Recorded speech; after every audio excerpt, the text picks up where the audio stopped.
বিদায় পেছে আসবা ফিরে বাংলাদেশে। কে কি বললো, কারা কি করলো, এটা আমরা তোয়াক্কা করি না। দেশের মানুষ আওয়ামী লীগের সাথে, আওয়ামী লীগের নেত্রী বঙ্গবন্ধুর কন্যা, সারা পাঁচবারের প্রধানমন্ত্রী জননেত্রী শেখ হাসিনার নেতৃত্বে আগামী দিনে এই দেশে আওয়ামী লীগ আবারও যাবে এবং আওয়ামী লীগের নেতৃত্বে জননেত্রী শেখ হাসিনা এদেশের মানুষকে নেতৃত্ব দিবেন। আরেকটি বিষয়, মহান জাতীয় সংসদের সাবেক স্পিকার একজন স্বনামধন্য রাজনীতিবিদ এবং অত্যন্ত মেধাবী মানুষ ডক্টর শিরিন শারমিন চৌধুরী, উনাকে বিনা বিচারে অন্যায়ভাবে গ্রেপ্তার পরোয়ারি ছাড়া দীর্ঘদিন আটকায় রেখে উনাকে যেভাবে হেনস্থা করে কোর্টের মধ্যে উনাকে গ্রেপ্তার করা হয়েছে, ধিক্কার জানাই, নিন্দা জানাই। তারেক রহমান যেভাবে ভালো ভালো কথা বলে, আজকে এভাবে অন্যায় অত্যাচার দিন বেশি দিন লাগবে না। এদেশের মানুষ যখন রুখে দাঁড়াবে, আমি মনে করি এই প্রবাস থেকেই আওয়ামী লীগের নেতৃত্বে আমরা এই সরকারের বিরুদ্ধে গণ আন্দোলন গড়ে তুলব।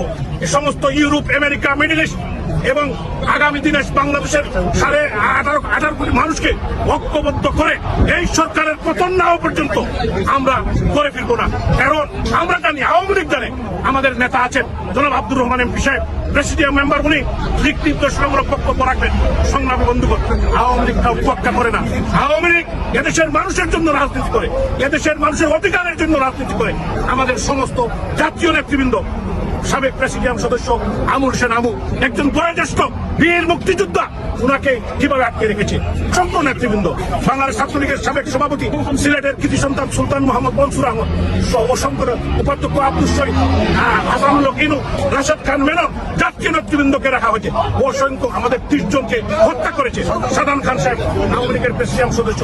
সংগ্রামী বন্ধুগণ, 30 জন নেতা কর্মীকে জেলের মধ্যে, জেলের ভিতরে হত্যা করেছে। আমরা এর তীব্র নিন্দা জানাই এবং এই হত্যাকাণ্ডের বিচার হবে। এটা সাথ দেওয়া হবে না। আমাদের 1500 নেতা কর্মীকে হত্যা করেছে এই 5ই আগস্টের পরে, আগে আমাদের বন্ধুদেরকে হত্যা করেছে, আমার ভাই বোনদেরকে হত্যা করেছে। এই স্যার আমরা দিব না। এই দিন আরো দিন আছে, এই দিন নিয়ে যাবে সেই দিনের কাছে, এটা ভুললে চলবে না।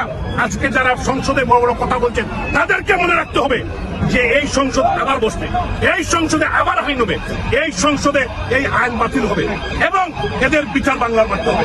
জয় বাংলা, জয় বঙ্গবন্ধু, জয় বাংলাদেশ।